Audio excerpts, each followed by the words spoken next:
तो हेलो लोगोफोर good evening to you लोगोफोर तो नोंथांमोननि थाखाय मोनसे गोदान भिडिअ लाना फैबाय आरोना दिनैनि भिडिअ ओरैबायदि माने रंजाथाव खुसि जाथाव लोगोफोर तो नोंथांमोना नायलांदो आरोना ओरैबायदि इन्टारेस्टिं लोगोफोर नोंथांमोना नायलांबानो माने मिथिगोन आरोना जोबजासिम नायबासो मिथिगोन आरोना तो लोगोफोर नोंथांमोना थामनि उनाव एसेबाबो बुजिखाबाय जानांगौ लोगोफोर तो फर्स्ट अफ अल नोंथांमोनखौ हामबाय होनो सानो मानो होननानै बुङोबा नोंथांमोननि अननायाव दिनै माने 2884 माबा जाबाय आरोना वाच टाइमा कमप्लिट जाबाय आरो एसे नांबावगौ आरोना तो नोंथांमोना माने नुखाबाय जानांगौ थामनिल' बेसेबां नांबावगौ वाच टाइमा मोर देन 100 आरोना 100नि एसे बारा नांबावगौ आरोना लोगोफोर तो नोंथांमोनखौ माने थेंक इउ स' माच लोगोफोर गोसो गोरबोनिफ्राय नोंथांमोनखौ हामबाय होयो आरोना थेंक इउ स' माच लोगोफोर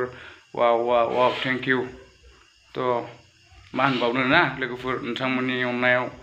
दिनै बेफोरबायदि माने दावगालांनो हाबाय तो नोंथांमोनखौ मा होननानै माने हामबाय होबावनो थेंक्स गिभिं होबावनो ना लोगोफोर नोंथांमोनाबो बहुत खस्थ' खालामबाय जानो हागौ माने आंनि चेनेलखौ बेफोरबायदि माने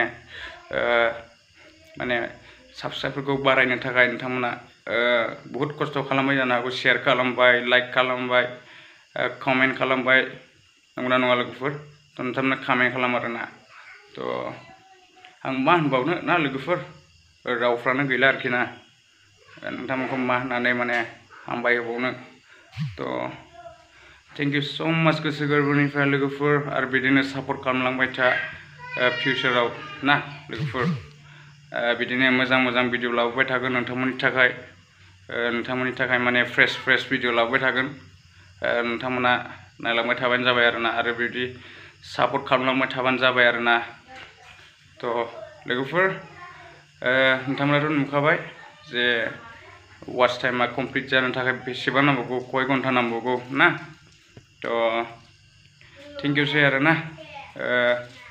नोंथांमोननो माने मनेटाइज जायोबा फिसा माने नोंथांमोननो भिडिअ खालामनानै हरगोन आरोना आपल'ड खालामगोन आं नोंथांमोनखौ थेंक्स खालामनो थाखाय आरोना तो लोगोफोर आं माने सिगाङाव सानदोंमोन आरोना आंनि चेनेलखौ बेफोरबायदि माने दावगालांनो हानाय नङा बा मनेटाइज खालामनो हानाय नङा होननानै आं सानदोंमोन आरोना नाथाय थारैनो खालामनो हाबाय आरोना मनेटाइज खालामनो हासिगोनानो हाबायानो होनदो लोगोफोर ना मा होनो तो हानोसै आरोना आरो लोगोफोर आंना मोनसे चेनेल दंबावो बेखौबो माने थाब-थाबैनो मनेटाइज खालामनांगौ नोंथांमोना मिथिया जानो हागौ चेनेलनि नामा स्टोन बड' वाइटि फेमिलि आरोना बेयो माने गोदान चेनेल आरोना साबस्क्राइबारा दाबो माने 500 सामथिंल' आरोना तो बेखौबो थाब-थाबै नोंथांमोना माने लिंकआव थांनानै आं डिसक्रिपसनाव होना होगोन लिंकखौ तो नोंथांमोना थाब-थाबैनो थांनानै माने भिउसफोर खालामना होदो वाच टाइमफोर कमप्लिट खालामना होदो आरोना थाब-थाबैनो तो थाब-थाबैनो आं दावगालांनो हानाय बायदि आरोना मनेटाइज खालामनो हानाय बायदि तो बेनोसै दिनैनि भिडिअ लोगोफोर नोंथांमोननि थाखाय जास्ट सर्ट आरोना थेंक्स गिभिंनि भिडिअसो खालामदों आरोना आं माने इम्पर्टेन्टआनो भिडिअआ नोंथांमोननि थाखाय इम्पर्टेन्ट जागोन नोंथांमोना कमेन्ट खालामहरदो बे भिडिअखौ नायनानै माबोरै मोनदों आरो आंनि चेनेलखौ नोंथांमोना माबायदि मोजां मोनो आरो माबायदि मोजां मोना तो नोंथांमोना लाइक शेयार एन्ड साबस्क्राइब खालाम आरोना तो साबस्क्राइबखौ खालामनो दाबावथार आरोना लोगोफोर मानो होननानै बुङोबा नोंथांमोननि थाखायनो हेल्पफुल जागोन नोंथांमोना साबस्क्राइब खालामनानै लायोबा नंगौना नङा तो बेनो आरोना लोगोफोर आरो लाइक शेयार साबस्क्राइब